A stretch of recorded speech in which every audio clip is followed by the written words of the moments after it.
వందే వందే పన్నభూషణం గదరం వందే వందే సూర్య శశాంకవగ్ని నయనం వందే ముకుంద ప్రియాం వందే భక్తజనాశ్రయం చ వరదం వందే శివం శంకరం.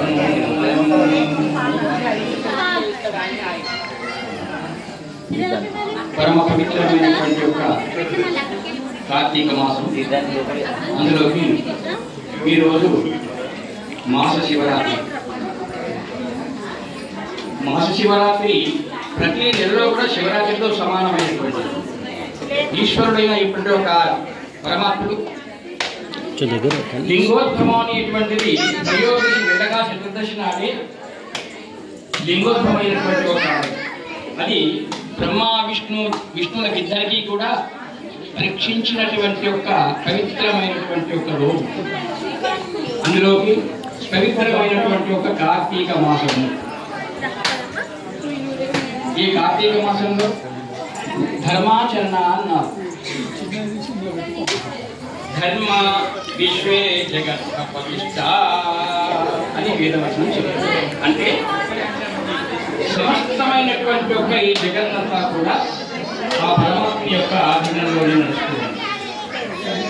ధర్మాన్ని ఆచరించడం అనబడేటువంటి మరి అలాంటి ధర్మం అనేటువంటిది నడవాలంటే దానికి ఆధారం ఏంటి?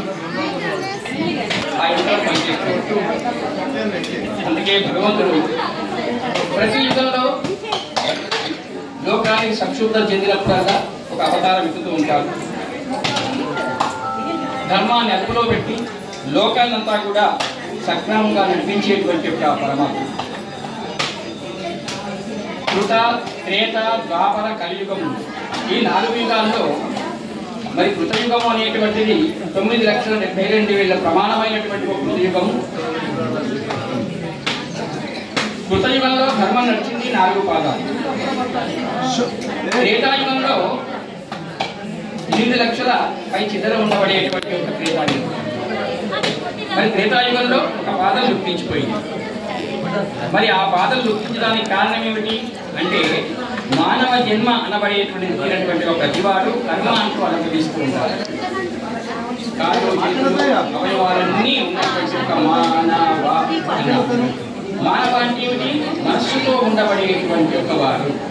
అందుకే ఏమంటారు? మనిషిని మనుష్యుడు అంటారు. అంటే మనస్సుతో కూడుకున్నటువంటి వాడా అని అర్థం. మన ఏవా మనుష్యానాం కారణం బంధమోక్షయో ఉన్నారు. పరమాత్ముడు 5 కర్మేంద్రియాలు, 5 జ్ఞానేంద్రియాలు, ఒక మనస్సు, 11 ఇంద్రియాల సమూహమైనటువంటి వాడే ఈ మానవ అనబడేటువంటి. మానవ అంటే 3 అక్షరాలతో ఇంకొక విషయం కూడా అనుకోవచ్చు. మానవ అంటే మంచి నడవడిక కలవాడా అని అర్థం కూడా వచ్చింది. అలాంటి ఒక నరజన్మ రావటం చాలా అరుదైనటువంటి ఒక విషయం. 84 లక్షల జీవరాశుల్లో మానవ జన్మ చాలా ఉత్కృష్టమైనటువంటి. అందుకే వైకుంఠవాసుడైన విష్ణుమూర్తి త్రేతాయుగంలో సామాన్యమైనటువంటి ఒక రాజుగా అయోధ్యాధిపతి అయినటువంటి ఒక దశరథుడి కుమారుడుగా జన్మించాడు త్రేతాయుగంలో. మరి త్రేతాయుగంలో ధర్మము ఒక పాదం గుర్తించడానికి కారణం ఏమిటి అంటే రామచంద్రమూర్తి కూడా మానవ అవతారం ఎత్తి మానవుని చేసేటువంటి ఒక చేష్టనే చేశాడు, కర్మ అనుభవించాడు. అంటే గర్భవతి అయినటువంటి సీతారామ వారికి ఎవరో చాలు చెప్పిన విషయంతో తీసుకుని వెళ్ళి అరణ్యంలో చూడడం వలన ఒక పాదం లుప్పించిపోయింది. అలాగే ద్వాపరయుగం వచ్చేసింది. 7,32,000 ప్రమాణమైనటువంటి ఒక ద్వాపర యుగము. ఈ ద్వాపర యుగం అనబడేటువంటిది అప్పుడు కూడా కృష్ణ పరమాత్ముడు శారీరకమైనటువంటి ఒక మానసికమైన ధర్మాలను అనుభవించాడు. ఎన్నడూ అబద్ధమాడనటువంటి ఒక ధర్మరాజుతోటి అబద్ధం కూడా ఆడించాడు. ఎందుకంటే లోక కళ్యాణం గురించే. లోకంలో దుష్ట శిక్షణ చేయడం కోసమే దేవతలంతా అవతరిస్తుంటారు. మరి దుష్ట శిక్షణ కావాలి అంటే కర్మ అంటూ ఒకటి ఉండాలి. అది రజోగుణంతో వచ్చినటువంటి కర్మ అనుభవిస్తూనే ఉండాలి. మరి కర్మ అనుభవించినప్పుడు ధర్మానికి విచ్ఛిన్నం జరుగుతుంది. కాబట్టి ద్వాపర యుగంలో 2 పాదాల ధర్మం అనబడేటువంటిది ఉంది. చివరిగా మనకు కలియుగము. కలియుగం ప్రారంభమవుతుంది అనే సమయం లోపల ఈ కలియుగ ప్రమాణం 4,32,000 ప్రమాణమైనటువంటి కలియుగంలో కలి ప్రారంభమైంది. కృష్ణ పరమాత్మ అవతారం చాలించే సమయం లోపలనే ఈ కలియుగం ప్రారంభం కావాలి. అందుకే కలియుగే ప్రథమ పాదే. మరి కలియుగంలో 1వ పాద ధర్మము, 4, 3, 2 1వ పాద ధర్మం. ఎందుకు అంటే కలిపురుషుడు, యుగ లక్షణమైనటువంటి కలిపురుషుడు అనేటువంటి వాడు ధర్మ విచ్ఛిన్నం చేసేటువంటి వాడు, ధర్మం గిట్టినటువంటి ఒక వాడు ఈ కలిమాయ. భక్తితో ఉండబడేటువంటి వాడిని పక్కకు నెట్టేటువంటి ఒక అవకాశం కలవాడు. అలాంటి కలిమాయలో ఇప్పుడు కలియుగే ప్రథమ పాదే 4వ పాదం అంటే 1వ పాద ధర్మం అనేటువంటిది నడుస్తుంది. ఇలాంటి ధర్మం అనేటువంటి ధర్మాల్లో శాశ్వతమైనటువంటి యొక్క ధర్మాలన్నీ ఆచరించాలి. మరి మానవులు కూడా సుఖ సంతోషాలతోటి ఆరోగ్యాలతోటి కర్మజీవులైనటువంటి వారు అల్పాయుష్యులైనటువంటి యొక్క వారిని కూడా ధర్మాన్ని నడవాలి అంటే భగవంతుడు కూడా ఒక ధర్మాన్ని ఆచరించారు. వెంటనే ఈ కలియుగంలో బ్రహ్మదేవుని యొక్క ప్రేరణతోటి శౌనకుడు అనబడేటువంటి మహర్షులను ఉత్పత్తి చేశాడు. నాయనా మీరు కలియుగానికి వెళ్ళండి, కలియుగం నడుస్తుంది, మానవులను తప్పుతో పట్టిస్తుంటారు ఈ లక్షణమైనటువంటి కలిపురుషుడు. కాబట్టి మీరు వెళ్ళండి, వెళ్ళి కలి ప్రమాణం అయ్యేంత మట్టుకు కూడా మీరు ధర్మాన్ని వింటూ చక్కని ఆ పరమాత్మని యొక్క విశేషాన్ని అంతా కూడా తెలుసుకుంటూ కలియుగ అంతం వరకు మీరు అక్కడే ఉండండి అని బ్రహ్మదేవుడు మనస్సు నుంచి సృష్టించిన ఒక మనోమయమైన చక్రాన్ని విసిరాడు. సత్యలోకం నుంచి భూలోకానికి వచ్చినటువంటి ఒక నిడివి ఎంతనయ్యా అంటే 10 లక్షల యోజనాల దూరం అంటారు. ఒక యోజనం అంటే 4 రోజులు. అలాంటి ఒక 10 లక్షల యోజనాల దూరం వచ్చేసి అది ఒక దగ్గర నిక్షిప్తమైంది. ఇప్పుడు శౌనకులు అనేటువంటి వారు అందరూ అక్కడ ఉన్నారు. ఆ యొక్క చక్రం పేరు నైమిషము అనబడే చక్రం. ఆ చక్రం అనేటువంటిది ఎక్కడైతే అది నిలిచిపోయిందో అదే పవిత్ర క్షేత్రంగా మారి అక్కడ ఆ శౌనకుడు అనబడేటువంటి వారందరికీ కూడా ధర్మాన్ని బోధించడం కోసమని చెప్పి 18 పురాణాలు రాసినటువంటి ఒక మహానుభావుడైన వ్యాసుని యొక్క శిష్యుడైనటువంటి వాడు సూత మహాముని బ్రహ్మదేవుని ఆదేశానుసారంగా ఎప్పుడూ వాళ్ళ దగ్గరికి వచ్చేసి అనేక ధర్మాలు బోధిస్తూ ఉంటారు. రామాయణం, భారతం, పరమాత్మని యొక్క చరిత్రలు అన్నీ చెప్తూ ఉంటారు, వాళ్ళు అడుగుతూ ఉంటారు. అలా కొంతకాలం గడిచిన తర్వాత కలి ప్రబలమైనటువంటి కలిమాయ వలన వాళ్ళందరూ కూడా అంతర్ధానం అయిపోయారు. అంతర్ధానం అయినా కానీ ఇప్పటికీ కూడా వాళ్ళు ఉన్నారు. ఆ పవిత్రమైన క్షేత్రం పేరు ఏమిటయ్యా? నైమిషము అనబడేటువంటి ఒక చక్రాన్ని, ఆ చక్రం ద్వారా స్థలం అనేటువంటిది ఏర్పడింది కాబట్టి దాన్ని నైమిషారణ్యము అన్నారు. అది పవిత్రమైన నైమిషారణ్యం. ఎక్కడ ఉంటుంది? కాశీ నుంచి 450 కిలోమీటర్ల దూరంలో ఉండబడే మహాక్షేత్రమైనటువంటిది. అక్కడ ఎప్పుడు అనేకమైన దేవాలయాలు, పర్ణశాలలు, ఎప్పుడు భక్తియుక్తమైనటువంటి ప్రవర్తనతో ఉంటుంది. అలాంటి ఒక నైమిషారణ్యం అనబడేటువంటి అక్కడనే చక్రతీర్థం అనేటువంటి ఇప్పటికీ కూడా ఉంది. అక్కడ 5 భాగవతాలు చెప్పారు. చాలా పవిత్రంగా ఉండబడేటువంటి కూడా ఆ నైమిషారణ్యంలో సూత మహాముని ఎప్పుడూ శౌనకాదు ధర్మాన్ని బోధిస్తూ ఉంటారు. సత్యం మాట్లాడటం కోసం అని చెప్పి ధర్మం, దానం, అలాగే పెద్దలను సేవించడం అనేటువంటిది, అతిథుల్ని అభ్యాగతుల్ని ఆచరించడం అనేటువంటిది కొన్ని యువధర్మాలు. ఈ ధర్మాలన్నీ కూడా సక్రమంగా సాగడం కోసం అని చెప్పి పరమాత్ముడైనటువంటి యొక్క బ్రహ్మదేవుని యొక్క ఆదేశానుసారంగా సూర్యుడు చెప్తుంటారు. కాల కలయతామహం అన్నారు. అంటే ఆ పరమాత్ముడైన కృష్ణ పరమాత్ముడు అమోఘమైనటువంటి కాలాన్ని పరమాత్మ ఏకీభవించినటువంటి వారై గంటలు, పగలు, రాత్రులు, నెలలు ఇలా కాలపురుషుడైనటువంటి కలియుగానికి కాలపురుషుడు పరమాత్మ అయిన కృష్ణ పరమాత్మ. ఆయనకు అలాగే ఈ కాలాన్ని నడిపిస్తుంటారు. ఆయనమంటారు. రోజులు, నెలలు, సంవత్సరాలు గడిచి వచ్చేస్తుంటారు. ఇలాగే 6 నెలలకు ఆయనం చొప్పున ఉత్తరాయణం, దక్షిణాయనం అనబడేటువంటిది ఏర్పాటు చేశారు. సంవత్సరాలు, యుగాలు, కల్పాలు ఇవన్నీ కూడా విభజించినటువంటి వాడయ్యారు. వారిలో మొదటి ఉత్తర నక్షత్రం చిత్తా నక్షత్రంతో కూడినటువంటిదే చైత్ర మాసం.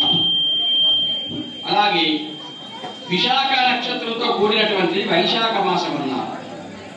జ్యేష్ఠ నక్షత్రంతో కూడిన, అలాగే కార్తికేయుడైనటువంటి యొక్క ఆధిపత్యాన్ని వహించిన కృత్తికా నక్షత్రము అగ్ని నక్షత్రం అంటారు. ఆ కృత్తికా నక్షత్రంతో ఏర్పడినటువంటిదే కార్తీక మాసం. ఇది శివకేశవుల యొక్క మహత్యమైనటువంటి ఒక మాసం. హరిహరుల యొక్క మాసం అంటారు దీన్ని.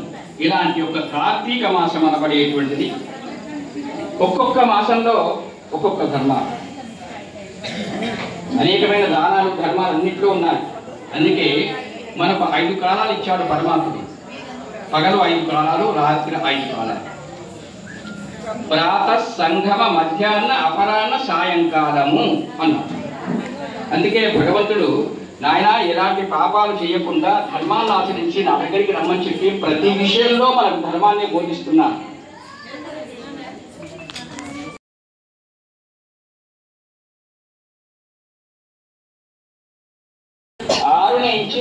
నువ్వు 1000 రూపాయలు పెట్టి సబ్బు తెచ్చుకొని కట్టుకుంటే శరీరం అంతా శుద్ధి అవుతుంది, కానీ ఆత్మశుద్ధి అనేటువంటిది కలగాలి అంటే ఈ 3 కాలాలు మనకి ఇచ్చారు. ఈ 3 కాలాల్లో మానవుడు మాసాలు అంటగట్టారు. కార్తీకం, శ్రావణం, వైశాఖం, మాఘం ఇవన్నీ పవిత్రమైనటువంటి మాసం. ఎందుకంటే పట్టెప్పుడు లేవకుండా కార్తీక మాసంలో పక్కాలు చేస్తే ఇంకో పక్కాలు లేదని దీపాలు ఒకరిని చూసి ఒకరైనా కానీ భక్తి ప్రపత్తులు నడుస్తారు. పరమాత్మకి కావాల్సింది అదే.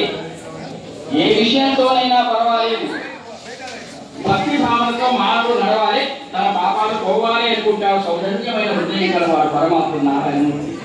అలాంటి యొక్క కార్తీక మాసం శుభమైనటువంటి యొక్క మాసం. ఈ కార్తీకంగా మనకు పవిత్రంగా ఏర్పడిన మాసాల యొక్క ప్రతి మాసం 12 రాసులలో కూడా సంక్రమణం జరుగుతూనే ఉంటుంది.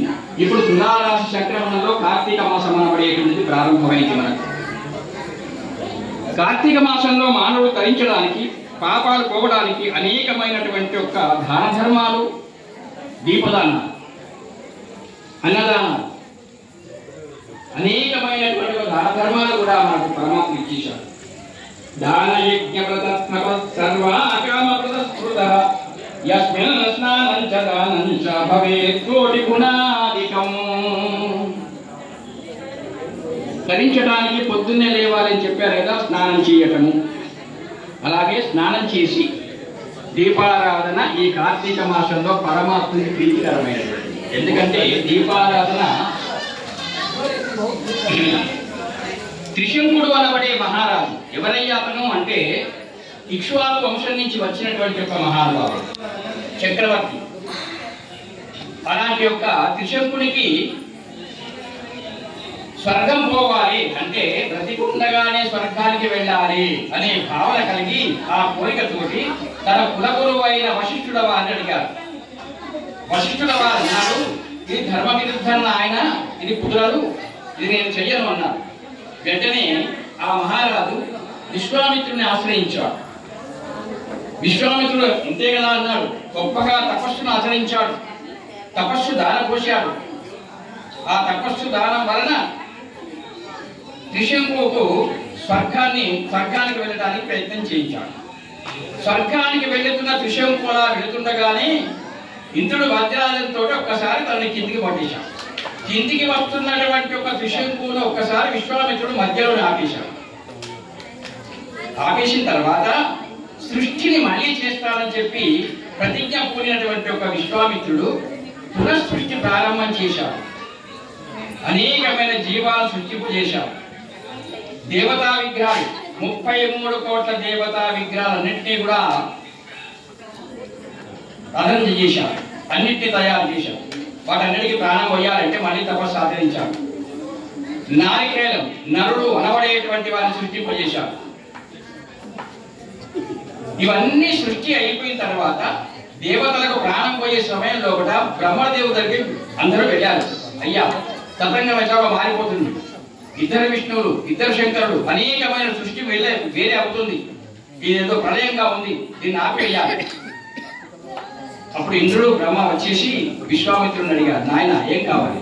నా భక్తుడైన ఋష్యముడికి స్వర్గం కల్పించండి అనగానే వెంటనే ఆ విశ్వామిత్రుని మాట విని విష్ణుకు సృష్టించినటువంటి యొక్క దేవతా విగ్రహాలు అనేటువంటి వాటన్నిటినీ ఆ విశ్వామిత్రుడు అన్నాడు, కలియుగంలో నేను సృష్టించినటువంటి వీటన్నిటికీ కూడా ప్రాణం పోయాలనుకున్నాను, కానీ మీరు ఆపివేశారు. కాబట్టి నా కోరిక ఇంకొకటి ఏమిటంటే దేవతలందరూ 33 కోట్ల దేవతలు విగ్రహ రూపంలో ఉండాలి. భక్తులు భక్తిగా ఎవరైతే ఆరాధన చేస్తారో వారందరూ ఆ యొక్క కలియుగంలో దేవతలు గ్రహించేటువంటి యొక్క విగ్రహ రూపంలో ఉండి భక్తులను అనుగ్రహించాలి. అలాగే దీపాలు అనేటువంటివి ఆ పరమాత్మను ముందర వెలిగి ఉండాలి. ఎప్పటికీ దీపాలు వెలిగిస్తూ ఉండాలి, దీపారాధన చేస్తూ ఉండాలి. పవిత్రమైన మాసాలు అనేటువంటివి భక్తులను అనుగ్రహించడానికి పవిత్రమైన మాసాలు కలగాలి. ఇవన్నీ కోరుకున్నారు, అన్నిటికీ కూడా ఒప్పుకున్నారు. అందుకే భగవంతుడు నారాయణమూర్తి శివకేశవులు ఇద్దరు అనేటువంటిది ఏమిటయ్యా, ఆయనే జ్యోతి రూపుడై ఉంటారు. అందుకే భాగవతంలో చెప్పారు, లోకంబుల లోకేశు లోకస్తులు తగిన తుదిన లోకనంబం పెంచీకటి కవ్వల నెవ్వండి ఏకాకృతి వెలుగునతని నేసేవింతునన్నాడు. ఎవరు? గజేంద్రుడు, ముసలి బారిన పడ్డ గజేంద్రుడు. ఆయనకు భగవంతుడు ఎవరో గుర్తురాక ఒక్కడి గుర్తుకు వచ్చేసింది మనస్సులో పడికి, పూర్వజన్మ సుకృతం వలన. పరమాత్ముడు జ్యోతి రూపంలో ఉంటాడు. ఈ యొక్క భూమంతా నశించిపోయి జలార్ణమై ఉన్నప్పుడు, అంతా నిశ్శబ్దంగా ఉన్నప్పుడు, మళ్ళా పునఃసృష్టి అయ్యే సమయంలో కూడా ఆ భగవంతుడు అనేటువంటి వాడు జ్యోతి రూపంలో ఉంటాడు. ఆ జ్యోతి రూపమైనటువంటి యొక్క అతన్ని నేను వేడుకుంటున్నాను.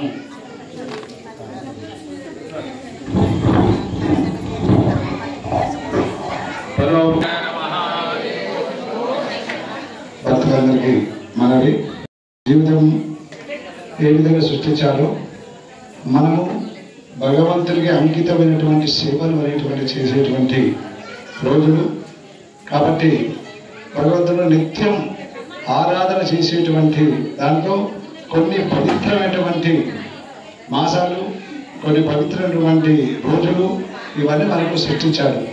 అటువంటి ఈ 12 మాసంలో ఈ కార్తీక మాసము చాలా పవిత్రమైనటువంటి మాసం. ఏంటంటే ఏంటి? కార్తీక మాసం. ఈ కార్తీక మాసంలో ఆ శివ పార్వతి పరమేశ్వరుడు కైలాసం నుంచి భూమి మీద భూలోకంలో సంచరించేటువంటి మాసం ఏంటంటే కార్తీక మాసం. ఈ కార్తీక మాసంలో ప్రతి ఉసిరి చెట్టు కింద, తులసి చెట్టు కింద, ధ్వజస్తంభం దగ్గర, నందీశ్వర దగ్గర ఎప్పటికీ దీపాలు వెలుగుతూ ఉంటాయి. దానికి కాకుండా ఒక గ్రామానికి దానికి గాను ఆకాశ దీపం. ఆకాశ దీపం అంటే ఆకాశంలో ఆ పార్వతీ పరమేశ్వర దగ్గర దీపం వెలిగించినటువంటి రోజు కాబట్టి ఈ నెలంతా కూడా ఆకాశ దీపోత్సవం జరుగుతుంది. అదే కాకుండా ఈరోజు చాలా పవిత్రమైన మాసం. భగవంతుడు ఒక వినాయకుడికి, శివునికి నెలకల్లా ఒక అవతారం ఎత్తుంటారు. 12 మాసాలు అంటే 11 మాసాలు గణపతి చతుర్థి అయిన తర్వాత ఒక మహా చతుర్థి భాద్రపద మాసంలో ఏర్పడుతుంది. తర్వాత మాస శివరాత్రులు 11 రోజులు జరిగిన తర్వాత మాఘ మాసంలో మహాశివరాత్రి ఏర్పడుతుంది. కాబట్టి ఈరోజు మాస శివరాత్రి చాలా అద్భుతమైనటువంటి రోజు. మన కార్తీక పౌర్ణమి శుక్రవారం ఏ విధంగా వచ్చిందో ఈ మాస శివరాత్రి కూడా ఇదే శుక్రవారం రావడం జరిగింది. అంటే పార్వతీ పరమేశ్వరుడు కూడా వచ్చినటువంటి రోజు. కాబట్టి ఈరోజు మన భక్తులందరూ దాదాపు ఒక నెల నుంచి ప్రయత్నం చేస్తున్నాం. దీపాలు దాదాపు ఒక 11,000 దీపాలను వెలిగించాలి.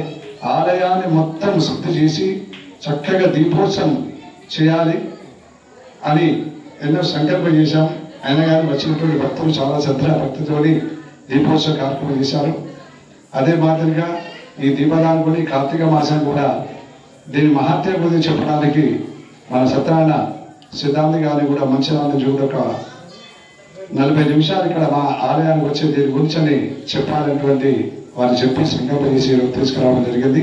కాబట్టి వారి ఆశీస్సులు, ఆ శివ పార్వతీ పరమేశ్వరుడు ఆశీస్సులు మీ అందరూ ఎల్లప్పుడూ కూడా ఉండాలని ఆశిస్తూ ఆ భగవంతుని అనుగ్రహం చేత మీరందరూ ఆరోగ్యంగా సుఖ సంతోషాలు ఉండాలని కోరుకుంటున్నాం. అదే మాదిరిగా ఎప్పుడు ఏ కార్యక్రమం ఏ దేవాలయం అయినప్పుడు కూడా మీరందరూ మంచి భక్తి శ్రద్ధ చేత మంచిగా పూజారి చేత సహకరించి అన్ని కార్యక్రమాల్లో పాల్గొంటే ఇటువంటి ఉత్సవాలు చాలా వైభవంగా జరుగుతాయి. ఎప్పుడు ఇవ్వలేనప్పుడు ఒక పూజారి ఒక దేవుడిని పెట్టుకొని కూర్చుంటే అది బాగుండదు. కాబట్టి మనం ఎంత భక్తులు వస్తేనే అక్కడ భగవంతుడి దగ్గర కనకాలు ఆడుతూ ఉంటుంది. కాబట్టి మీరందరూ మంచి శ్రద్ధ భక్తితోని మన కార్యక్రమం ఈరోజు చేసిన మీ అందరికీ ఆ భగవంతుడి శివపార్వతి పరమేశ్వరులు అనుగ్రహం ఉండాలని చెప్పి నా భగవంతుడు వేడుకుంటూ ఇక మిగతా కార్యక్రమం 15 నిమిషాల్లో మీరు చెప్పడం జరుగుతుంది. ఈరోజు స్వామివారికి అలంకారం జరుగుతుంది. అలంకారం తర్వాత అందరూ మంచి చక్కగా నమస్కారం చేసి హారతులు తీర్థ ప్రసాదం స్వీకరించడం జరుగు. ఎవరు కూడా వెళ్ళకుండా అందరూ కూర్చోవాలి. అరే నమస్తే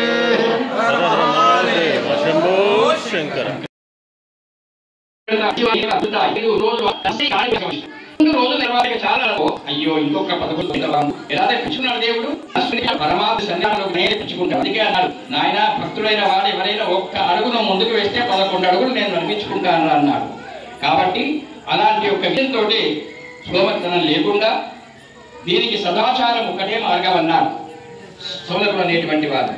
ఒక వయస్సు వచ్చిన తర్వాత భగవద్ గ్రంథాలు చదవటం అనేటువంటిది, చదివిన వాటిని ఆచరణలో పెట్టాలి. విద్యతో పాటుగా వినయం నేర్చుకోవాలి. అలాగే తల్లి తండ్రులను గురువులను పెద్దలను గౌరవించడం పడేటువంటి గొప్పనైనటువంటి స్థితి అన్నారు. ప్రభాత సమయంలోనే అంటే ఇప్పుడు ఉదయం ఇంతకుముందు చెప్పాను కదా, 4 నుంచి 6 లేదా 6 నుంచి 8 లేకపోతే 8 నుంచి 10 ఈ 3 కాలాలు మనకు. ఈ 3 కాలాలు లేస్తేనే అన్నారు. కాబట్టి ప్రభాత సమయంలో లేవాలి. అందుకే ప్రహ్లాదుడు ఉన్నాడు, భాషలను సత్యమును శ్రవణమును దాసత్వమును వందనార్చమును సేవయు ఆత్మలో నిరకయను సంకీర్తనంబును ఈ 9 భక్తి మార్గంలో సర్వాత్మను హరిని నమ్మి సజ్జనుడయ్యుండుట భద్రమంచు తేలుతును సత్యంబు దైత్యోత్తమా. 9 మార్గాలు చెప్పాడు ప్రహ్లాదుడు తండ్రికి, హిరణ్యకశపుడికి. తండ్రి అన్నాడు, సత్యము పరమాత్మని మనసులో ధ్యానం చేసుకోవటం, పరమాత్మని సేవ చేయటము, పరమాత్మని స్మరించటము, పరమాత్మని కన్నుల్లో నిబిడీకృతం చేసుకుని దాచడం అనేటువంటిది. అంటే మననము స్మరణము అన్నారు. మననము అంటే కన్నుల్లో ఒక్కసారి ఈశ్వరాన్ని మీరు ఇంటికి వెళ్ళిపోయిన తర్వాత ఒక్కసారి మన ఈ శంకరుణ్ణి ఒక్కసారి ఈ గుడి యాదించుకున్నారు, ఎన్టీపీసీ గుడి అని దేవాలయం యాదించుకున్నారనుకో, ఆ దేవాలయం గుర్తుకు రాగానే వెంటనే గర్భగుడిలో ఉండబడేటువంటి ఒక ఈశ్వరుడు మన కళ్ళలో కనిపిస్తాడు. అది మరణం అంటారు. మరణము స్మరణం ఈ 2 చేయటం అనబడేటువంటిది. అలాగే సంకీర్తనలు అనేటువంటివి భగవంతుని ఎప్పుడు స్మరించడం అనబడేటువంటిది. అనేకమైన సర్వాత్మని ఎప్పుడు మరవకుండా ఉండటం అనబడేటువంటిది. ఆయన సేవ చేయటం, ఇవన్నీ 9 మార్గాల్లో కూడా ఏ ఒక్క మార్గంతోనైనా కానీ భగవంతుని ఆరాధన చేయవచ్చు.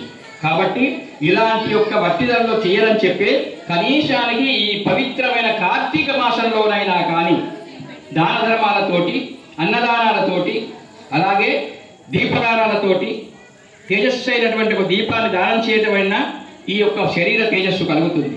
కాబట్టి దీపదానాల వలన, అన్నదానాల వలన తరించిపోయేటువంటి ఒక పవిత్రమైన కార్తీక మాసం అన్నాడు. అలాగే శివకేశవులను స్మరించి దేశకాలను ఉచ్చరించి నమః కమలనాభాయ నమస్తే జలసాయినే నమస్తే ఋషికేశ గృహాకార్య నమోస్తుతే అని అర్ఘ్యమియ్యాలట. ఒకవేళ అర్ఘ్యమిచ్చే శక్తి యొక్క శ్లోకం రాకపోతే కనీసం నీళ్లు ఆ శివకేశవుని ఉద్దేశించి నీళ్ళైనా ఒక ప్లేట్లో విడిచి పరమాత్మ నమస్కరించి దానం చేయాలి, దీపదానం కానీ ఏదైనా కానీ. అలాగే కార్తికేయాం కరిష్యామి ప్రాతస్నానం జనార్దన ప్రీత్యర్థం తవ దేవేశ జలేస్మిన్ స్నాతుముచ్యత తవ ప్రసాద కృపాయంతే దామోదర వినశ్యతి అనే మంత్రాన్ని స్మరిస్తారు. ఈ మంత్రం ఏమిటి అర్థం అంటే 33 కోట్ల దేవతలు అనేటువంటి వారు అందరికీ ఆధిపత్యాన్ని వహించిన బ్రహ్మ విష్ణు మహేశ్వరుడు. ఇది శివకేశవులు 33 కోట్ల దేవతలు జలార్ణమని ఉంటారు, జలంలో వాళ్ళు చేరి ఉంటారట. అలాగే మీరు చేసే దానంలో చేరి ఉంటారు. మీరు దీపదానం చేస్తే దీపదానం దగ్గర భగవంతుడు వచ్చి నిలుచుకుంటాడట. ఈ కార్తీక మాసం అంత పవిత్రం. అంటే ఈ కార్తీక మాసంలో శివకేశవులు తిరుగుతూ ఉంటారు, భక్తులను ఉద్దేశించి వాళ్ళ కళ్ళతోటి మనం చూస్తూ ఉంటారు. అలాంటి ఒక పవిత్రమైన మాసం నాయన కార్తీకే సకలం విష్ణు శివం హరి జపంజలేటు నాభిమంత్ర జలే తిష్టాన్ ప్రదేశ స్నానమధ్యతి. ఏ కారణం చేతనైనా కానీ ఒకవేళ ఒకరిని చూచి నువ్వు దానం ఇచ్చినా పర్వాలేదు పరమాత్ముడు. కాబట్టి కార్తికేయ ధాత్రి వృక్షాత్రి, ఈ మాసంలో కార్తీక మాసం లోపల ధాత్రి వృక్షం కింద అన్నదానం చేయాలి. ఎందుకో తెలుసా?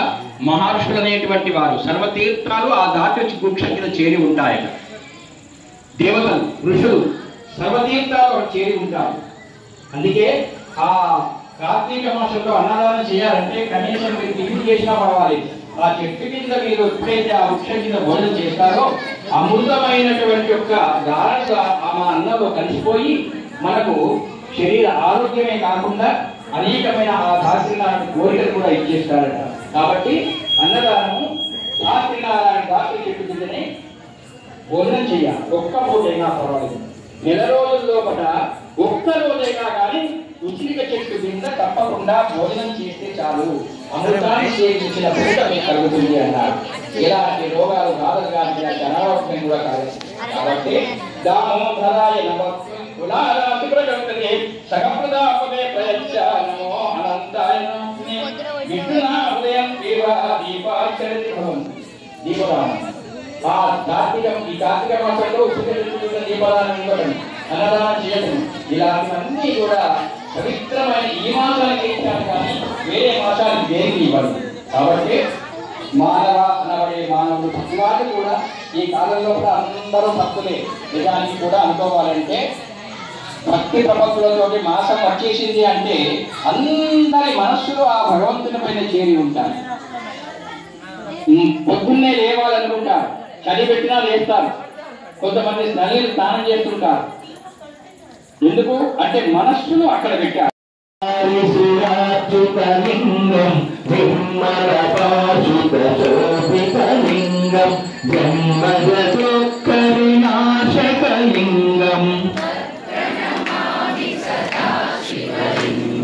దేవముని ప్రవరాచుతలింగం కామదహన కరుణాకరలింగం రావణ దత్త వినాశకలింగం తత్ప్రణమామి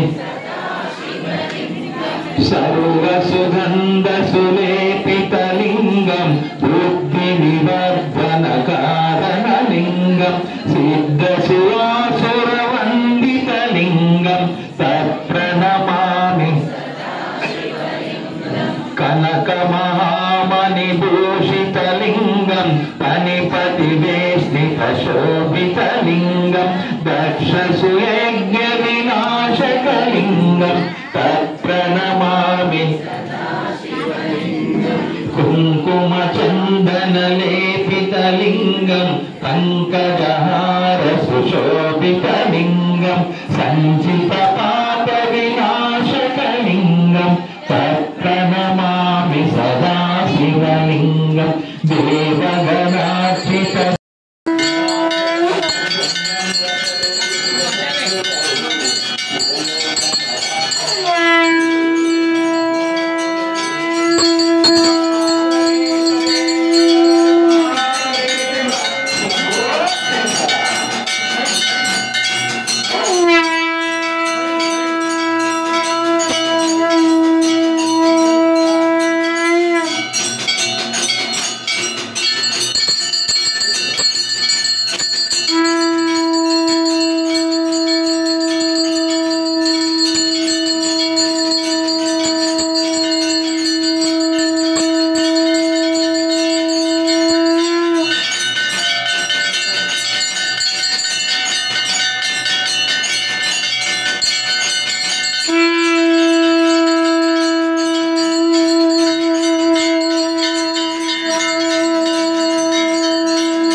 Right.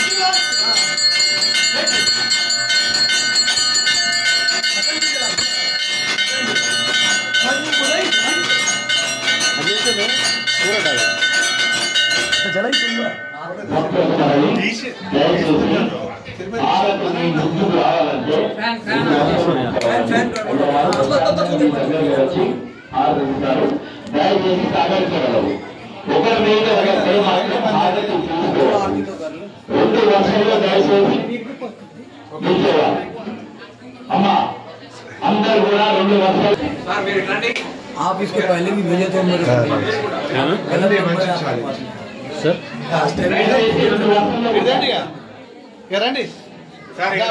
भेजे थे ना लास्ट टाइम ఒకసారి అయ్యప్ప దగ్గరికి వెళ్ళి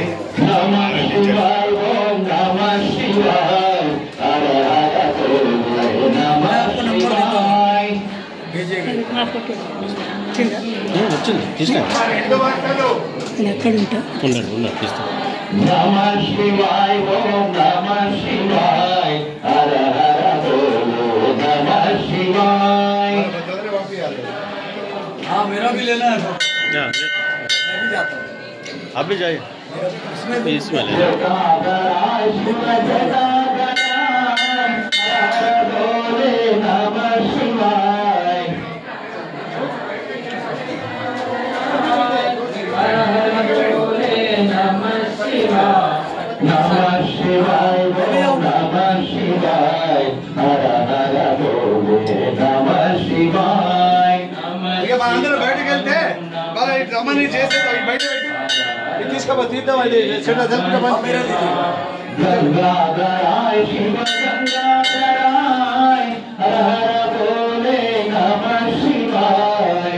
गंगाधराय शिव गंगाधराय हर हर बोले नमः शिवाय.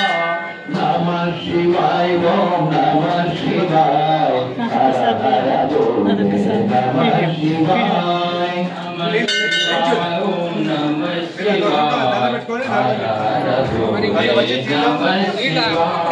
नंदीश्वराय शिव नंदीश्वराय बोले नमः शिवाय. नंदीश्वराय शिव नंदीश्वराय. शंकर ओ विघ्नेश्वर महाराज की दुर्गा माता की. అదే ఒకసారి మైక్